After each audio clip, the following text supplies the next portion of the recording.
So one common type of problem that you see in a number of multivariable calculus classes will say something to the effect of the following.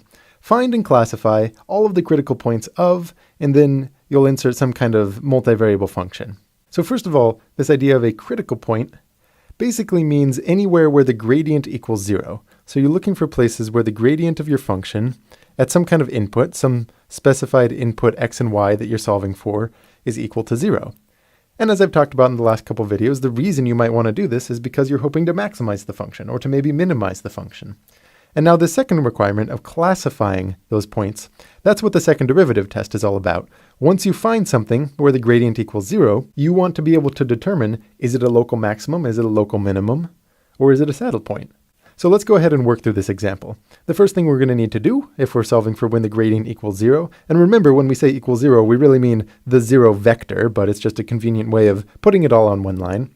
We take both partial derivatives. So the partial derivative with respect to x is, well, this first term, when we take the derivative of 3x squared times y with respect to x, that 2 hops down, so we have 6 times x times y. Y cubed, well, y looks like a constant, so y cubed looks like a constant, minus 3x squared, so that 2 comes down, so we're subtracting off 6 times x, and then again, this 3y squared term, y looks like a constant, so everything here looks like a constant with 0 derivative, as far as the x direction is concerned. And we do partial of f with respect to y.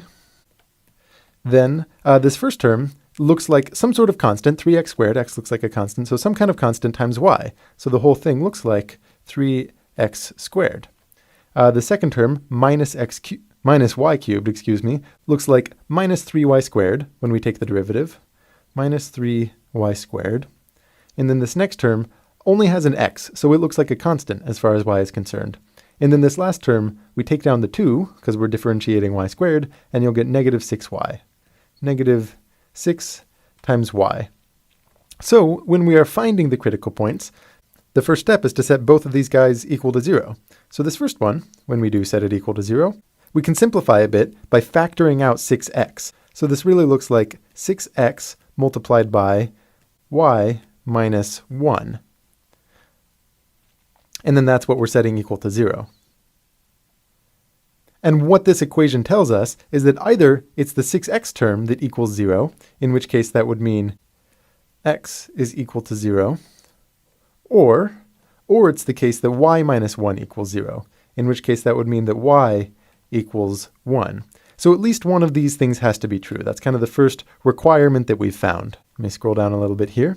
And for the second equation, when we set it equal to 0, it's not immediately straightforward how you would solve for this in a nice way in terms of x and y, but because we've already solved one, we can kind of plug them in and say, for example, if it was the case that x is equal to 0, and we kind of want to see what that turns our equation into, then we would have, well, 3x squared is nothing, that would be 0, and we'd just be left with negative 3y squared minus 6y is equal to 0.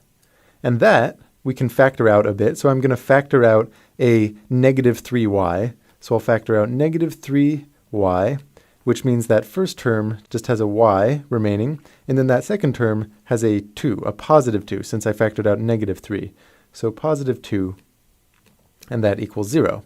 So what this whole situation would imply is that either negative 3y equals 0, which would mean y equals 0, or it would be the case that y plus 2 equals 0, which would mean that y is equal to negative 2. So that's the first situation where we plug in x equals 0. Now alternatively, there's the possibility that y equals 1. So we could say y equals 1. And what that gives us in the entire equation, we still have that 3x squared, because we're kind of solving for x now, 3x squared. And then the rest of it becomes, let's see, minus 3 times 1 squared, so minus 3. We're plugging in 1 for y, and then we subtract off 6, plugging in that 1 for y again.